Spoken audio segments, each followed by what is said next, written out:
ler em Mateus. Nós vamos ler no capítulo 8. E nós leremos do verso 16 em diante. Chegada a tarde, trouxeram-lhe muitos endemoninhados. E ele meramente com a palavra expeliu os espíritos e curou todos os que estavam doentes, para que se cumprisse o que fora dito por intermédio do profeta Isaías. Ele mesmo tomou as nossas enfermidades e carregou com as nossas doenças. Vendo Jesus muita gente ao seu redor, ordenou passar para outra margem. Então, aproximando-se dele um escriba, disse-lhe: Mestre, seguir-te-ei para onde quer que fores.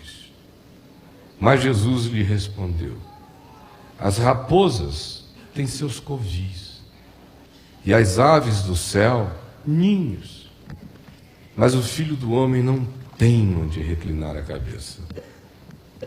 E outro dos discípulos lhe disse: Senhor, permite-me ir primeiro sepultar meu pai. Replicou-lhe, porém, Jesus: Segue-me e deixa aos mortos o sepultar os seus próprios mortos. E na versão do mesmo texto, em Lucas 9, há um acréscimo que diz que um outro lhe disse: Senhor, seguir-te-ei, mas deixa-me ir primeiro despedir-me dos de casa. Jesus, porém, lhe disse: Aquele que põe a mão no arado e olha para trás não é apto para o reino de Deus. Então, completando a sequência de Mateus com a de Lucas, são três: o escriba, um discípulo e um outro. E o verso 23 prossegue: Então, entrando Jesus no barco, seus discípulos o seguiram. Não diz quais. E eis que sobreveio no mar uma grande tempestade, de sorte que o barco era varrido pelas ondas.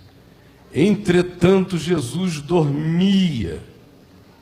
A versão de Marcos e de Lucas acrescentam que era na popa do barco, sobre um travesseiro. Dormia. Mas os discípulos vieram acordá-lo, clamando: Senhor, salva-nos, perecemos. Acudiu-lhes então Jesus: Por que sois tímidos, homens de pequena fé? E levantando-se, repreendeu os ventos e o mar, e fez-se grande bonança, e maravilharam-se os homens, dizendo: Quem é este que até os ventos e o mar lhe obedecem? Olha só. Eu estou assim em estado gripal e com uma conjuntivite, de modo que a minha visão também está meio prejudicada. É uma coisa interessante quando a gente olha esse texto, porque ele vem de uma sessão de milagres e de curas. Muita gente é curada de todos os males. E é um surto de curas tão grandes, é uma epidemia de milagres tão extraordinária, a ponto de Mateus dizer que aquilo acontecia para que se cumprisse o profeta Isaías, lá no capítulo 53, que diz: Ele levou sobre si, tomou sobre si, e no texto aqui, levou sobre si, ou tomou sobre si as nossas doenças, tomou com as nossas doenças, é o que está dito conforme Mateus. E aí, de repente, do nada, se diz que Jesus olha e tem uma multidão imensa. Contrariamente à maioria absoluta dos líderes religiosos, ou políticos, ou de qualquer outro tipo ou natureza, Jesus não facilitava as coisas. Líderes religiosos iam dizer: que maravilha que as multidões estão aqui, quanto mais gente vier, melhor. Eu sou o centro da terra. Mas ele, que é o centro de todas as coisas, que é Deus, nunca julga como usurpação o ser igual a Deus. Vendo muita gente ao seu redor, ordenou que se preparasse o barco e que se o afastasse daquela multidão para o outro lado do lago de Genezaré. Do ponto de vista de logístico ou de marketing, essa é a antilogística e esse é o anti-marketing. Tinha mais é que ficar ali e construir o templo maior naquele lugar. Mas ao contrário, ele chega e vai para o outro lado do mar, filtra. Põe filtros de vez em quando. A leitura do Evangelho, durante aqueles 3 anos e 3 meses, ou 3 anos e meio de caminhada de discípulos com Jesus, a gente observa nos 4 evangelhos que de vez em vez e de hora em hora, Jesus põe um filtro. Fluxo enorme, muita gente excitada, coisa vai virando oba-oba, especialmente depois dos milagres, e das multiplicações, e das curas, e dos feitos extraordinários, e de demônios que são mandados embora assim, só com um sai, e eles saem, molhados, e eles fogem. Aí vai surgindo aquela euforia de irrealidade, de se viver com um Deus que transforma a vida numa bolha, numa ilha da fantasia, que faz a suspensão do mundo real, que é o sonho de consumo de todos nós, é suspender a realidade. E quanto mais aparecer um Deus que prometa suspensão da realidade, mais gente interessada haverá.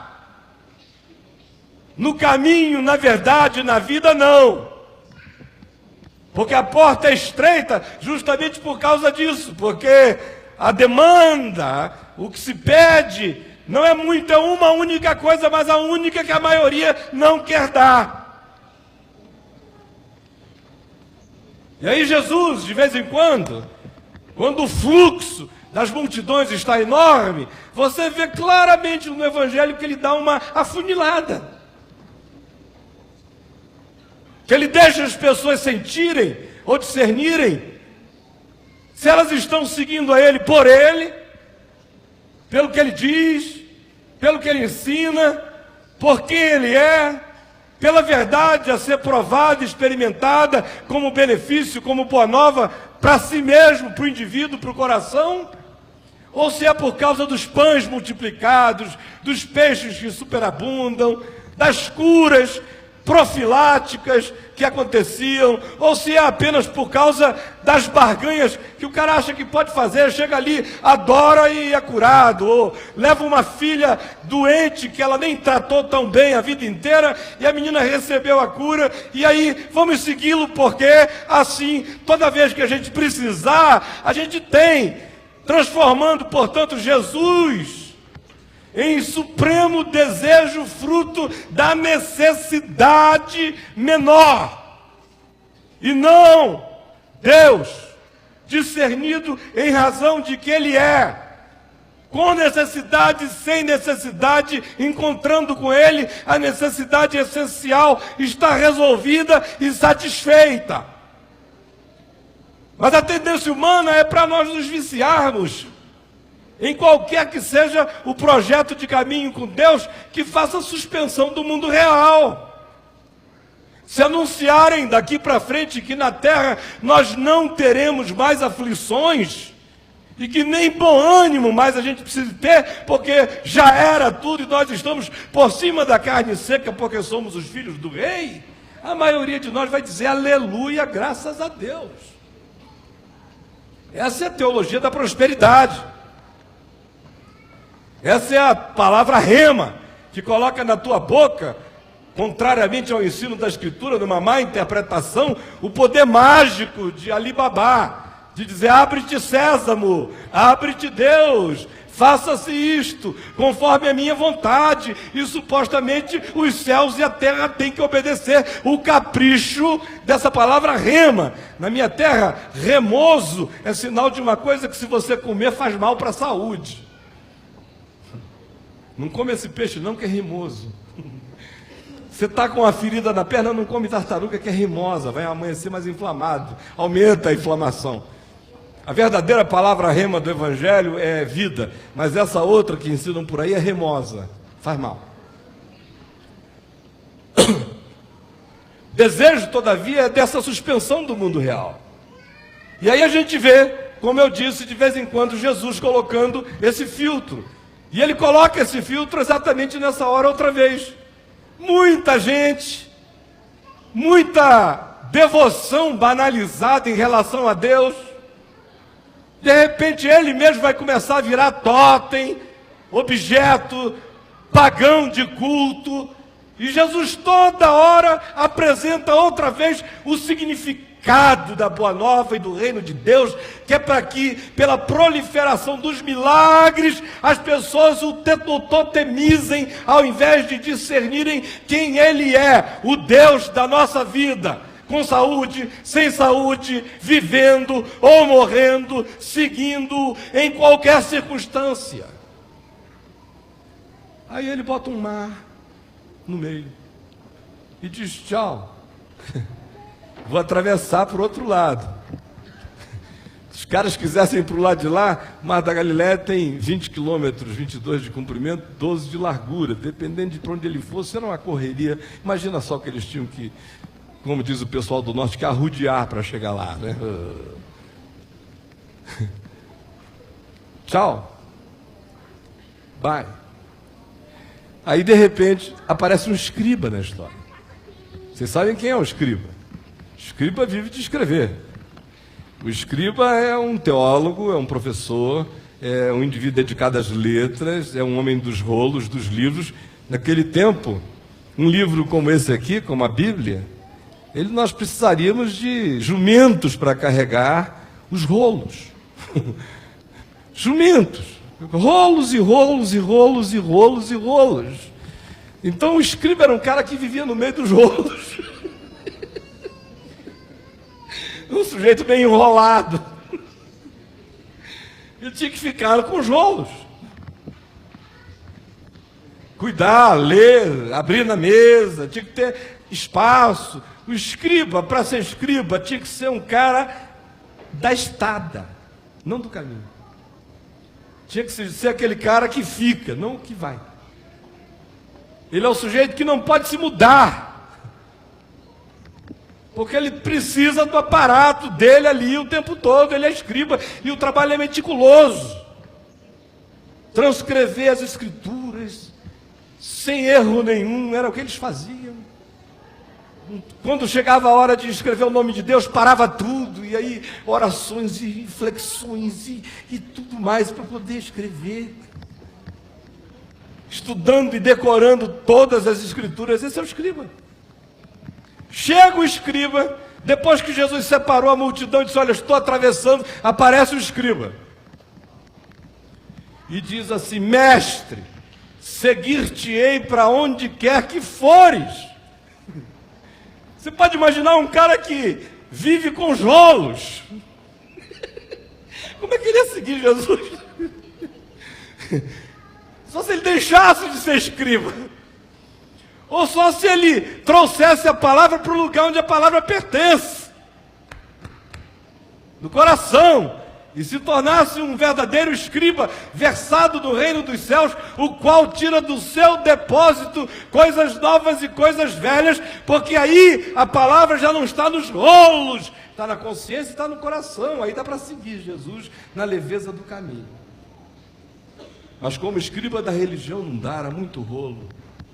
O cara, no entanto, ficou tão empolgado quando viu os milagres, Isaías 53 lá se cumprindo, endemoniados saindo, gente sendo curada, o povo fascinado, que ele teve uma alegria. E aí ele falou: mestre, seguir-te-ei aonde quer que fores. Jesus tinha dito, eu vou para o outro lado do lago. Ele falou, essa eu encaro. Daqui para o outro lado do lago eu encaro. Ele estava pensando que o caminho era até o outro lado do lago. Ele estava pensando que o desafio da jornada, do hebraísmo existencial, era só até o outro lado do lago. Ele falou, essa eu vou. Jesus disse, eu vou para o outro lado do lago. Aí ele vem e diz, seguir-te-ei para onde quer que fores. É demais, né? Para onde quer que fores. Eu acho que se ele tivesse dito, Senhor, eu gostaria de ir contigo até o outro lado do lago, porque eu estou amando ouvir o que eu estou ouvindo, Jesus não ia criar problema, não ia dizer, vem. O problema é o exagero da gente. Seguir-te-ei para onde quer que fores. Em outras palavras, serei teu Deus. Quando tu chegares, Senhor, eu já estarei lá.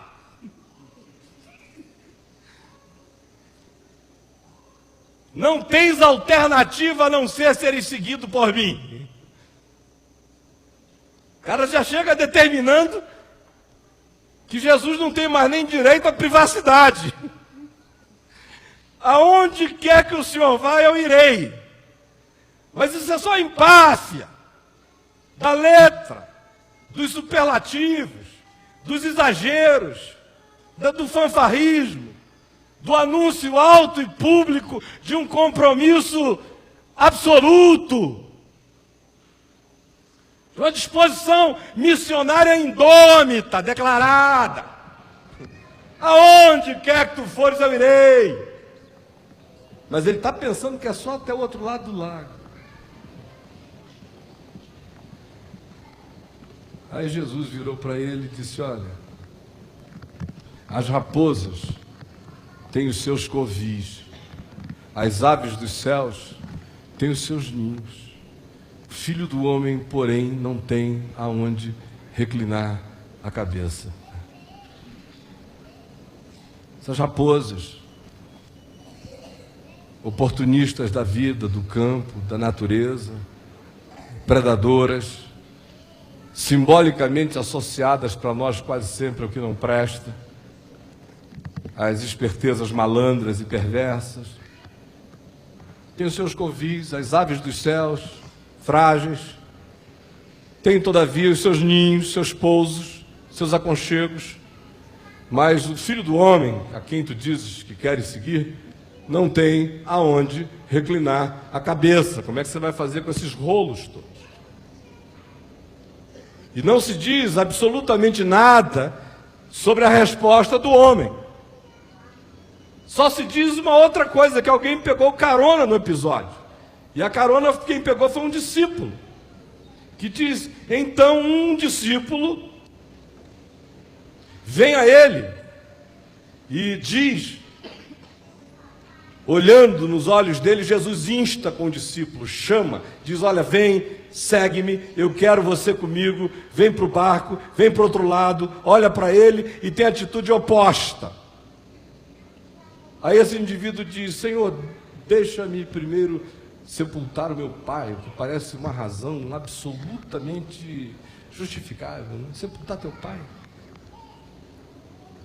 Aí Jesus disse, deixa aos mortos o sepultar os seus próprios mortos, quanto a ti vem e prega o reino de Deus.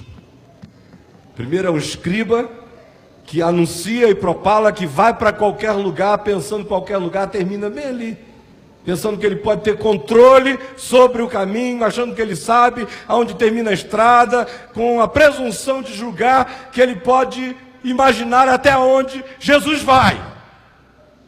Por isso, anuncia que vai aonde quer que Jesus for.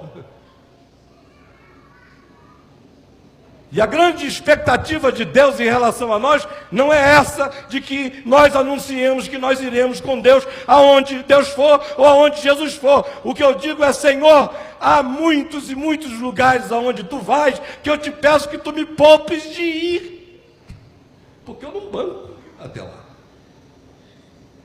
Assim como eu peço o pão nosso de cada dia, eu peço o caminho meu de cada hora, por misericórdia dele. Aí aparece um outro, que é instado por Jesus, chamado, esse Jesus chama, vem. E ele diz, olha, deixa eu sepultar primeiro meu pai. E parece perverso da parte de Jesus dizer, deixa os mortos sepultarem os seus próprios mortos, quanto a ti, porém, vem e prega o reino de Deus. O que a gente discerne disso, depreende disso? O que Jesus está querendo dizer quando fala isso para esse homem nesse contexto? Vem um homem que é da letra, que é o escriba, que acha que pode bancar tudo. Esse outro é um discípulo que diz que quer seguir. Jesus pede que ele venha. Ele diz, eu vou, mas meu pai morreu ontem, deixa eu sepultá-lo. Ou meu pai está para morrer, está a convalescer, ou está em processo de morte, está moribundo. Me dá só o tempo de eu acompanhar a morte dele e eu sigo. Mas a resposta é de um imediatismo insuportável. Deixa os mortos sepultarem seus próprios mortos. Se você for ficar esperando o seu pai morrer para me seguir, pode ser que você fique aí para sempre. Eu estou te chamando para você vir hoje e pregar o reino de Deus. Aí no texto de Lucas aparece esse cara, que hoje até, lá na brincadeira, antes da gente vir para cá, eu falei para a Adriana que provavelmente pregaria nesse texto, e falei dessa sequência, que em Mateus eram 2, mas em Lucas eram 3, mas eu gostava mais do contexto de Mateus por causa desse filtro aí do mar, que explica profundamente as razões pelas quais a filtragem continua no escriba e passa para o discípulo. E vem esse terceiro que só aparece em Lucas, que é um cara que parece que pega uma carona. Ele já tinha assistido os 2 episódios anteriores, já tinha visto que do modo do escriba não dava certo. Esse cara aí é um discípulo brasileiro, e está ali só olhando para ver qual é a média que ele faz na história.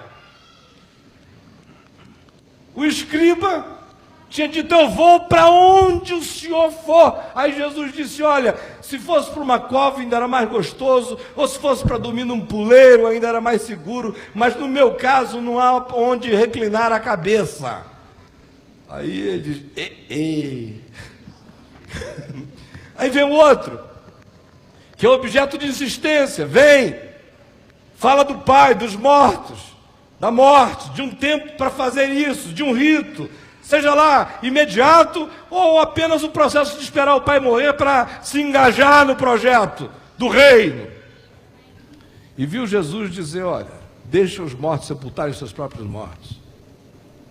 Aí ele fica ali e diz, e agora eu estou doido para ir, mas não tem grandes promessas para fazer, já vi que não dá certo mesmo, estou doido para ir, mas não dá para eu esperar Jesus me responder. Eu já tenho que vir com um pacote, onde pergunta e resposta já estejam na minha boca, porque para Jesus não ter nem o que falar, eu já tenho que chegar com a resposta. Eu já tenho que chegar com tudo pronto. Aí ele chega e diz assim, mestre, seguir-te-ei, mas deixa-me primeiro despedir-me dos de casa. Ele não pergunta se pode, ele não diz que vai para qualquer lugar, ele diz apenas que ele vai. Ele parece pretender ocupar o lugar desse outro, que foi instado para vir, e acabou ouvindo aquela resposta tão dura, deixa os mortos sepultarem os seus próprios mortos. E aí já chega e diz, olha, eu seguir-te-ei, mas deixa-me primeiro me despedir dos de casa, só um beijinho na moçada, rápido, não tem essa história de esperar como ele, o pai, até o pai morrer. Porque a expressão sepultar meu pai, que às vezes a gente pensa o seguinte, que o cara estava no IML, né? E o homem assistindo um sermão de Jesus. Imagina só, o pai morto em casa. Não estou o velório rolando. E o Jesus pregando e o homem lá ouvindo uma mensagem de Jesus. Sepultar meu pai é uma expressão que designa o fato de que o velho está doente, fraco, à morte. Ele queria um tempo para ficar ali até que o velho morresse. Uma vez morto, ele iria. Então esse diz: bom, eu não preciso de semanas, nem de mês. Só preciso ir lá dar um beijinho, um tchau. Dizer que eu estou seguindo com o mestre. Aí Jesus vem e diz: aquele que põe a mão no arado. Isso é coisa de macho. E fica olhando para trás. Não é apto para o reino de Deus. A ele, com isso, sem nenhuma vontade marqueteira, sem nenhuma necessidade de afirmação como líder de nada, apenas em nome da consciência, da verdade, do que é, da realidade, da não construção de deuses, da não produção de ídolos, da não construção de um imaginário religioso, totêmico, pagão.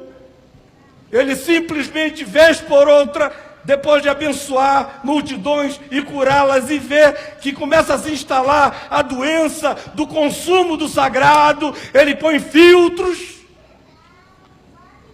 E aí ele diz: agora nós vamos ver de novo quem tem consciência, quem não tem consciência, quem está aqui por causa apenas de um processo de totemização, de religiosização, de dependência de homens, ou de expectativas falsas, ou objeticas, ou idolátricas, e quem de fato já discerniu o significado essencial do reino de Deus.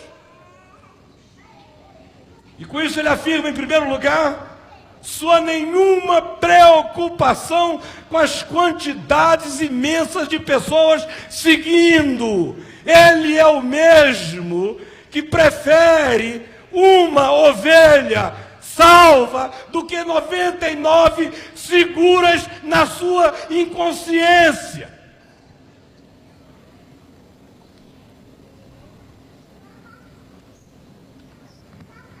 A segunda coisa que ele ensina de modo claro é que não tem tapeação. Ou é ou não é. Não tem pedigree, não adianta ser escriba. Não tem a coisa da afinidade, já estou no grupo, sou discípulo, vou quando eu puder, olha só. O senhor vai entender, o papai lá. E não tem malandragem. Porque eu pego ou não pego, ou é ou não é, ou vai ou não vai. Cura! Todo mundo pode ser curado. Comer peixe milagroso, todo mundo pode comer. Crendo ou descrendo. Comer o pão da multiplicação, qualquer faminto come, e não significa nada. Ter libertações espirituais de possessões malignas, qualquer pessoa pode experimentar, e depois de liberta desses tais demônios, vir a descobrir que a sua maior loucura é produzida por ela própria, e não seguindo o caminho.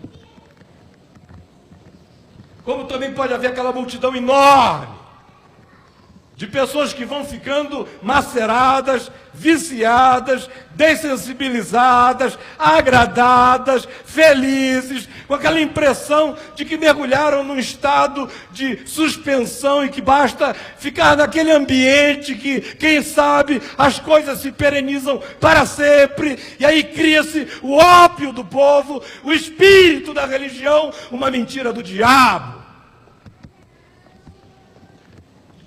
Aí esse que é a verdade, chama a gente para a verdade.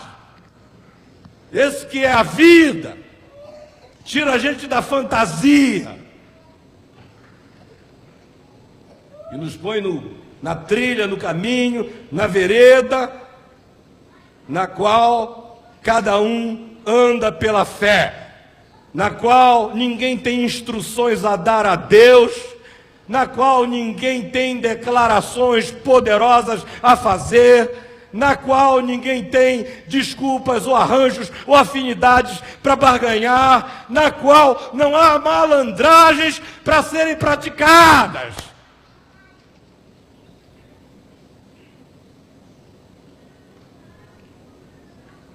E aí o interessante é que o texto prossegue e diz: então os seus discípulos entraram com Jesus no barco. E eles seguiram no barco. Lembrem-se, atrás ele tinha dito que o Filho do Homem não tem onde reclinar a cabeça. Atrás ele havia dito que quem não tinha esperança para essa existência, que gastasse energia sepultando aqueles que nessa existência já não estavam. Porque um discípulo, filho do reino, sabe que o próprio Pai que tinha e que entraria no entendimento absoluto no reino dos céus, assim que passasse, alegrar-se-ia com o fato de que o Filho seguiu o que é eterno. De modo que aquela escusa nem fazia sentido com quem já tivesse de fato entendido o significado do reino de Deus. Era uma declaração de primitivismo e de não compreensão também. E lembrem-se que a gente está vindo de um malandro que tenta ficar no meio termo. Só um beijinho em casa e eu já vou. E Jesus entra com os seus discípulos no barco.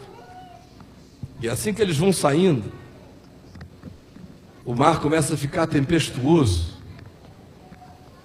E aquele é um mar pequeno, mas que pode ficar extremamente traiçoeiro, porque ele é filho de uma depressão enorme, que começa lá na Síria, termina no Egito. Depressão sírio-africana, é um Quênia. E o mar da Galileia fica no meio, de modo que os ventos vêm avassaladores do norte, na região da Síria, descem pelo Quênia, quando chegam na Galileia, que significa redondo, vem do hebraico galil, roda, entram naquele buraco, o mar fica louco. Até hoje, barcos imensos de turistas, quando há tempestades, eles não atravessam. Imagina aquele barquinhozinho. Um pânico total. E Jesus estava dormindo. Filho do homem não tem onde reclinar a cabeça, mas dorme em todo lugar.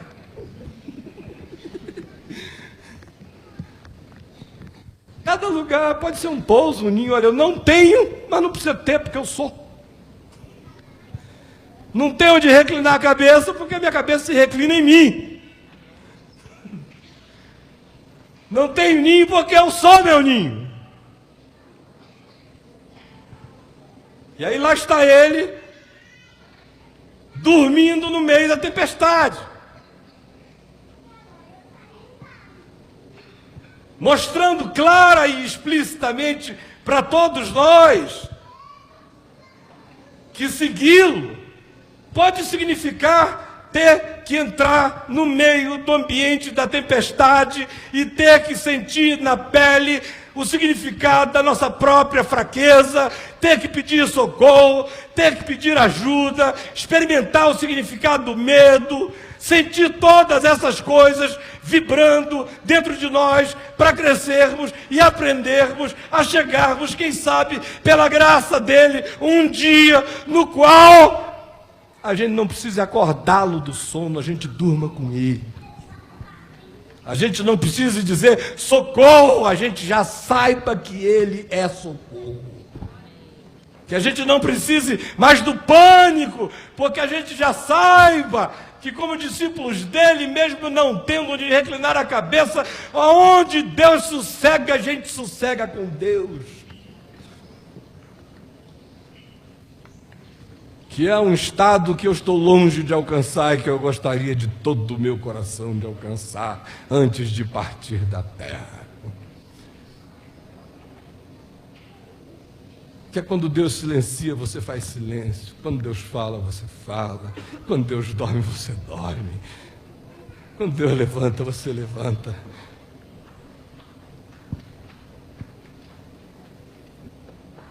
Quando você não tem mais dúvida de que quando Ele bota você numa circunstância, seja qual for a circunstância, se Ele não está falando na circunstância, não se desespere. Tem gente que pensa que o silêncio de Deus é a ausência de Deus, ou omissão de Deus. Às vezes o silêncio de Deus é garantia de paz.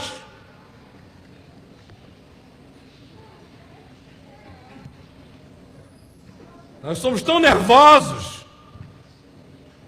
que parece que Deus só está em ação se a gente ouvir o grito de Deus dizendo: "Estou aqui!"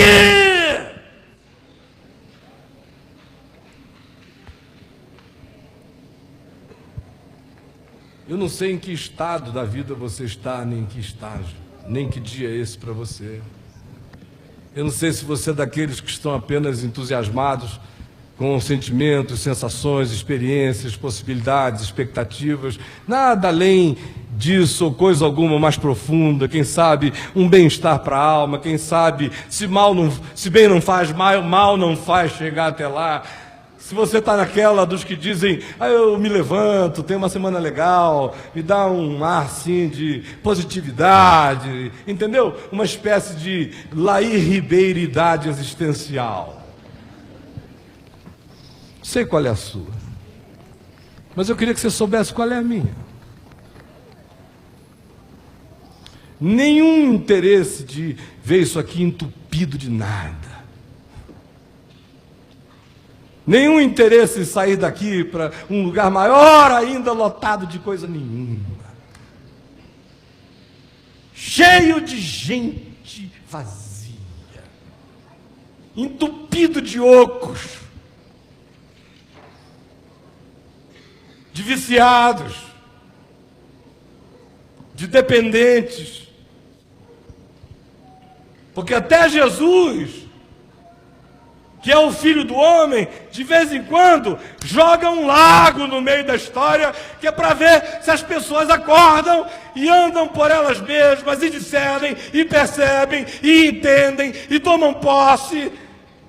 E também param com os superlativos, com as devoções mentirosas, que eu irei, que eu seguirei, e que também pare com as afinidades falsas, que só querem adiar compromissos, e que também parem com as malandragens existenciais de quem pensa que dá para jogar com Deus, porque ou é ou não é. Ainda que o chamado seja para ser sendo.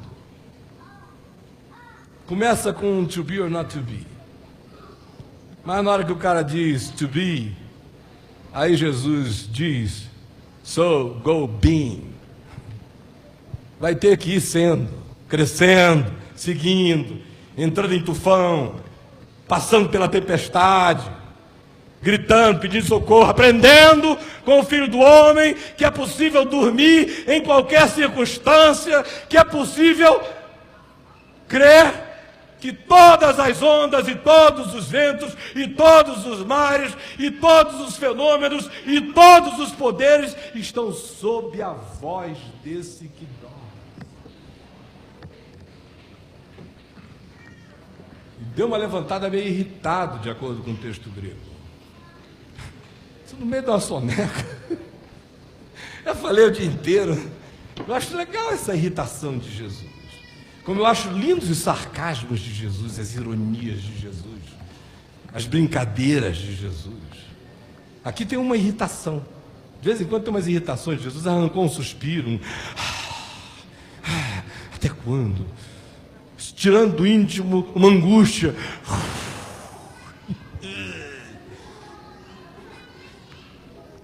Aqui ele se irrita. O texto grego diz que ele falou com o mar e com o vento, como quem dá uma ordem irritada a um servo.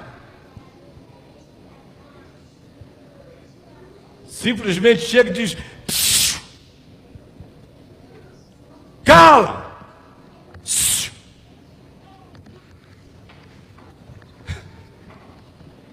Isso aqui é ser Deus, né, minha gente? Acorda ele lá, está dormindo no meio do caos, como se houvesse caos para Deus. Meu Deus adora o caos. Caos, ele brinca com caos. Caos é diversão de Deus. Caos, caos, caos, caos.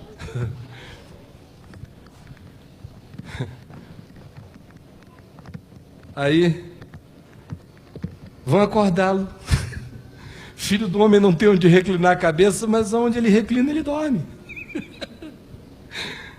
Senhor, acorda-nos, perecemos. Ainda tem um outro texto que é mais alardioso, né? Não te importas conosco. Ainda tem esse pessoal que apela desse jeito. Tu não te importas conosco.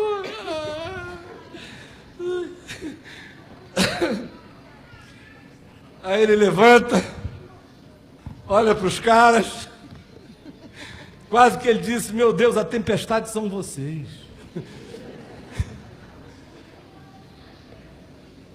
O único lugar onde o mar se agita é na alma de vocês.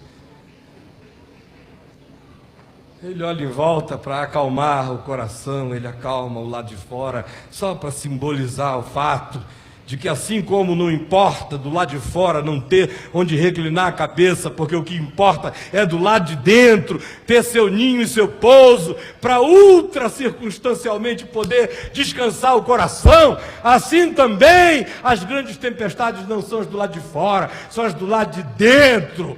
Para que fique claro, todavia, ele diz ao mar: cala, olha para o vento e faz...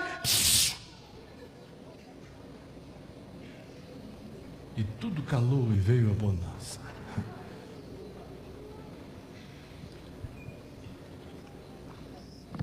Como eu disse, eu não sei em que estágio você está. Mas eu só queria que você soubesse que, se porventura dificuldades chegarem, filtros aparecerem, moendas se oferecerem, decisões difíceis se apresentarem, escolhas de valores interiores forem postos, decisões que só podem ser feitas com a consciência se estabelecerem diante de você, não tema. É assim no caminho com Jesus. Não preconceba, não arranje jeitos, não apele para nada. Quando Ele chama, a gente segue. A gente vai conforme o fluxo. Se a gente segue, a gente não faz promessas. A promessa é Ele quem faz. Nós temos o privilégio de apenas seguir. E não há malandragens no caminho, porque todos nós somos chamados por Ele com um amor dotado de uma piedade que parece impiedade e que arranca a gente do avesso e nos toma pelas vísceras, porque só há discípulo se houver vísceras. E para provar que não está de brincadeira, e para mostrar que o Filho do Homem não tem mesmo onde reclinar a cabeça e nem precisa, porque qualquer lugar é lugar para descanso, e para mostrar que o caminho não é para o outro lado apenas, mas o caminho leva para todos os lugares aonde Deus nos conduzir, e que até mesmo antes de chegar na margem de lá, o obstáculo já pode estar na saída daqui. Mas e daí? Nós estamos com Ele, nós vamos segui-lo hoje, todos os dias da nossa vida. E não temos que ter promessas a fazer, nem malandragens a arranjar, nem afinidades a apelar, nem escusas a dar. Temos é que carregar a consciência de que com Ele todo lugar pode ser lugar de descanso. Nele nós temos a certeza de que ninguém irá não nos compreender, porque é apenas uma questão de tempo. E todo mundo vai entender tudo. Às vezes eu recebo uns e-mails de uns caras assim, desaforados, parece que autoinduzidos pela burrice, que não é possível. Aí o cara fala um absurdo tão grande, que eu nem respondo. Eu só respondo o seguinte: não vi um escapar dessa até hoje.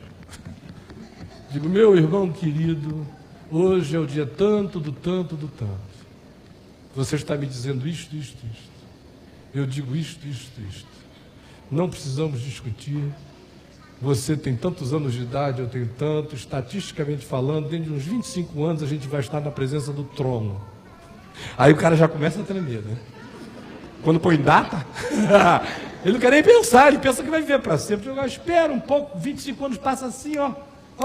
Outro dia os meus filhos eram uns meninos, hoje está todo mundo... Eu tenho que correr atrás deles, passa assim. Então, aguenta firme com essa dúvida, só 25 anos. E a gente vai para diante do trono. E aí, bicho, tu vai ficar certo do que é verdade. Enquanto isso, fica na tua que eu fico na minha, aguenta tranquilo, porque eu estou em paz. Você tá? Mas daqui a pouco tempo a gente sabe. Quando eu pego uns assim de 60, eu digo, olha, fica firme, porque provavelmente você chega até antes de mim para saber a verdade.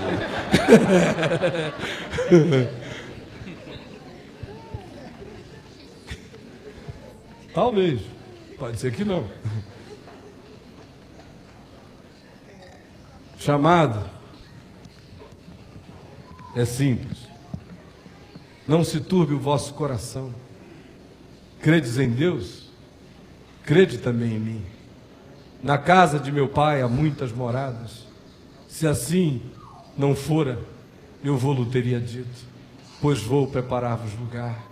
E quando eu for e vos preparar lugar, voltarei e vos receberei para mim mesmo, para que onde eu estou, estejais vós também. E vós sabeis o caminho para onde vou. Disse-lhe Tomé, Senhor, não sabemos para onde vais, como saber o caminho? Respondeu-lhe Jesus, eu sou o caminho, e a verdade, e a vida. Ninguém vem ao Pai, senão por mim. Disse-lhe Filipe, Senhor, mostra-nos o Pai, isto nos basta. Ao que lhe respondeu Jesus, Filipe, há tanto tempo eu estou convosco e não me tendes conhecido. Quem me vê a mim, vê o Pai. Como dizes tu, mostra-nos o Pai? Não crees que eu estou no Pai e que o Pai está em mim? Crede-me que eu estou no Pai, que o Pai está em mim. Crede-me ao menos por causa das mesmas obras. Em verdade, eu vos digo que aquele que crê em mim fará as obras que eu faço e outras maiores fará, porque eu vou para junto do Pai. Nesse chamado, ninguém tem que prometer nada, a gente só tem que pedir a graça de seguir. Sem fanfarrice, sem malandragem existencial, sem buscas de recursos nem de autojustificações, entendendo o que entendeu, caminhando conforme a consciência e sabendo que a jornada não vai até o outro lado do mar apenas. Fique preparado para botar a mão no olhar no arado e não olhar para trás, porque quem fica olhando para trás não é apto para o reino de Deus.